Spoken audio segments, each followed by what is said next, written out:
Jadi orang munafik berada di tangga yang paling bawah dari neraka, otomatis di keraknya neraka. Ya, jadi kalau ibu-ibu masak nasi, nah, kemudian ditinggal nonton televisi, ya, sinetronnya seru, nah, kada ingat, oh kok tiba-tiba bau hangit, nah ini ya, ternyata dilihat, masya Allah, gosong separuh, ya. Jadi gosongnya ini adalah tempatnya orang munafik di neraka, nah, ini ya. Nah, jadi orang munafik ini innal munafiqina yukhadi'una Allah wa huwa khadi'uhum. Orang munafik sukanya membohongi Allah, membohongi sesama muslim. Mohon maaf ya, kalau kumpul ke orang muslim ini orang munafik tidak kelihatan. Kalau orang kafir sudah nyata ya, orang muslim sudah nyata. Orang munafik ini lahiriahnya muslim tapi dalamnya kafir. Ini bahaya, ini membohongi kaum muslimin. Makanya ketika nanti melewati shiratal mustaqim, sesuai kadar amal solehnya, ya, amal soleh. Siapa yang cahayanya cerah, maka dia paling cepat. Intinya apa? Kalau kita di dunia banyak melakukan amalan-amalan yang bisa mempercerah cahaya kita di akhirat nanti, maka itulah yang beruntung, ya. Apa amalan yang bisa mempercerah cahaya kita? As-sholah nurun, sholat adalah cahaya. Kemudian as-sholah dengan arti sholawat, salawat kepada Rasulullah, nurun juga cahaya. Al-Quran nurun juga cahaya. Dan diantaranya lagi sholat subuh berjamaah, ini juga mempercerah cahaya kita. Makanya Rasulullah SAW bersabda, basyiril masya'ina fi dhulam bin nurit tam yaumal qiyamah. Beri kabar gembira kepada orang yang rajin berjalan di malam hari, di kegelapan. Jadi maksudnya kegelapan sini yang dimaksud adalah sholat isya dan sholat subuh berjamaah ke masjid. Sekalipun ketika kita berangkat ke sini, baik jalan kaki, baik naik motor, baik naik mobil, di sepanjang jalan sudah banyak lampu penerangan. Nah, jadi bukan berarti oh hadis ini tidak berlaku, tidak. Karena yang dimaksud berjalan di kegelapan adalah berjalan menuju masjid dalam rangka sholat berjamaah di waktu isya dan subuh, ya. Bagi mereka yang rajin sholat isya dan subuh, maka beri kabar gembira bin nur at-tam, dengan cahaya yang sempurna yaumal qiyamah, di hari kiamat nanti.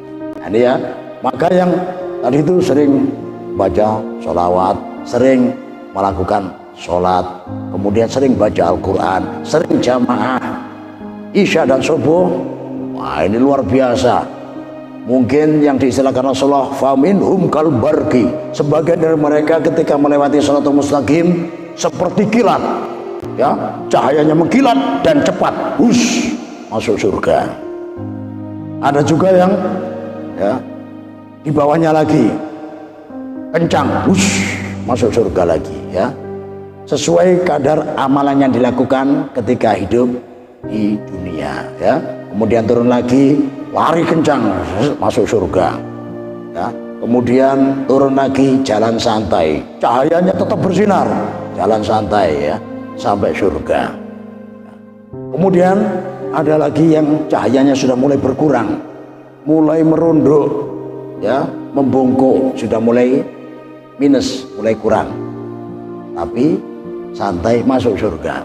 Ada juga membungkuk pun sudah kada kawa. Nah, ini ya karena sudah jarang baca Al-Quran, ya, jarang baca sholawat, ya, jarang jamaah subuh isya. Nah, ini sudah kada kawa berdiri, ya, tidak mampu berdiri, akhirnya bertinggaung, ya. Tahu bertinggaung Bu, ya, merangkak, ya. Nah, terpaksa merangkak lewat satu mustaqim, tapi untungnya sampai surga, ya. Kemudian merangkak ada yang tidak mampu, ya, Akhirnya ampun maaf berjalan pakai burit ya, pakai pantatnya yang istilah umumnya ngesot. Nah, ya, ngesot. Nah, kayak suster ngesot itu ya. Jalannya ngesot ya. Tapi beruntung sampai surga ya, cuma susah payah. Ada satu lagi yang kelewatan, di atasnya ngesot tapi cepat, ngepot ya. Ngesot berjalan pakai burit tapi cepat ya, sampai surga. Nah, di sana ada suster ngesot, ada suster ngepot juga. Ini ya. Yang orang munafik, nah ini ya, kalau orang kafir kan langsung ya, sekali melangkah tak jabur ke neraka ya, langsung jegur neraka. Tapi yang munafik, nah ini heran, dia berjalan cahayanya bersinar, sama Allah diberi penerangan ketika melewati siratal mustaqim dengan penuh percaya diri ya. Ternyata dalam hatinya, oh, tidak hanya orang Islam yang kawak ulun bunguli ya, yang bisa aku bohongi ya, orang Islam. Ternyata Allah juga bisa aku bohongi. Buktinya apa? Aku ini kafir, tapi kok diperlakukan seperti orang beriman, berjalan santai, aku bercahaya, kemudian penerangan juga cukup terang. Nah, ya. Ternyata tidak tahu, ketika sampai tengah-tengah, cahayanya langsung dicabut oleh Allah. Gelap gulita, kadab banar. Nah, ya. Namanya kadab banar, waduh, kadang bisa melangkah, berusaha melangkahkan kaki langsung tak cabur. Aduh, makin sakit hati. Mendingan orang kafir nggak di PHP-in ya, sekali melangkah neraka, ini di PHP-in dulu. Gara-gara dia membohongi orang Islam. Nah, ini ya, makanya mudah-mudahan kita semuanya dijauhkan dari sifat-sifat munafik.